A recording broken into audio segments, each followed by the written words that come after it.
ఎలా ఉంది? Nothing serious, shock వల్ల భయపడ్డారంతే. చిన్న చిన్న గాయాలే, nothing to worry. Thanks doctor. Okay. వదినకి ఎలా ఉందన్నయ్య?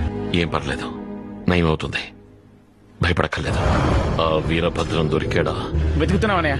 వాడి ఇల్లు, తోట, rice mill factory, timber depot ఒక్క చోటు వదలకండి. రైస్ మిల్ తాళం వేస్తున్నానయ్య. జాగ్రత్తగా వెతుకు, వదలకు. దొరికాడా? ఎక్కడా లేదన్నయ్య.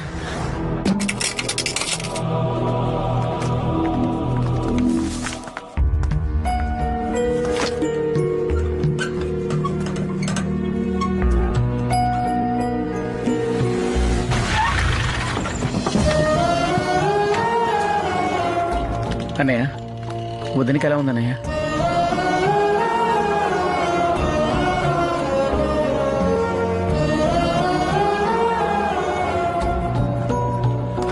ఏమైందన్నయ్య?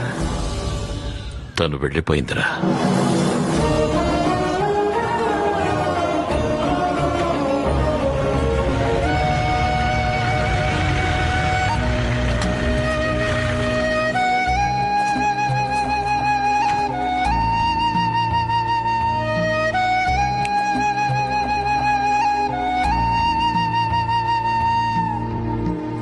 భోజనం చేసి పడుకోండిరా, ఒట్టి గడుపుతో పడుకోకండి.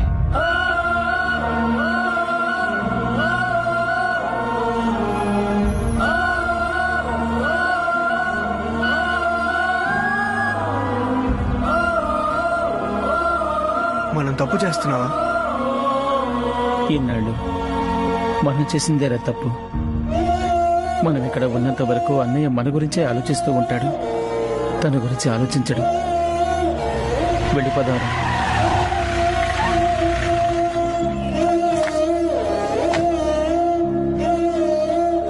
ఎక్కడికి వెళ్తున్నారా? ఇక్కడి నుంచి వెళ్ళిపోతాం అన్నయ్య. రేయ్, వచ్చి బండెక్కండ్రా. చిన్నప్పటి నుంచి ఎప్పుడు ఎవరి కోసం దేనికోసం నీ కంటతడి చూడలేదు. మొట్టమొదటిసారిగా నీ కన్నీళ్లు నే తట్టుకోలేకపోతున్నాను. నిజం చెప్పన్నయ్య, తను నువ్వు ప్రేమించట్లేదు. నీకు దక్కని సంతోషం తమ్ముళ్ళని మాకు వద్దు. నన్నేం చేయమంటారా? తనని మా వదినగా ఈ ఇంటికి తీసుకురా అన్నయ్య. మీరు చిన్నతనంలో అమ్మ కావాలి అమ్మ కావాలి అని మారాన్ చేసేవారు. అమ్మ రేపొస్తుంది, ఎల్లుండొస్తుంది అని చెప్పేవాణ్ణి. నిజమని నమ్మి నిద్రపోయేవారు. మీకు అదే అలవాటైంది. ఇది కూడా అంతేరా. వచ్చి పడ్డెక్కండి. రామన్నయ్య, నువ్వెంత చెప్పినా మేము రాము. ఆవిడే వదినా అని చెప్పు, మేము మీతో వస్తాం. మేము ఒక నిర్ణయానికి వచ్చేసాం.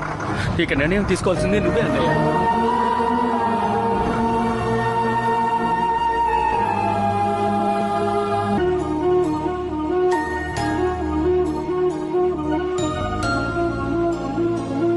లేదండి, మేము బయలుదేరుతాం. ఈసారి వాళ్ళు వెళ్ళిపోతామంటుంటే ఎందుకని అడ్డుకుంటావు? ఏం బాబు, ఏమన్నా అర్జెంట్ పనులున్నాయా? అది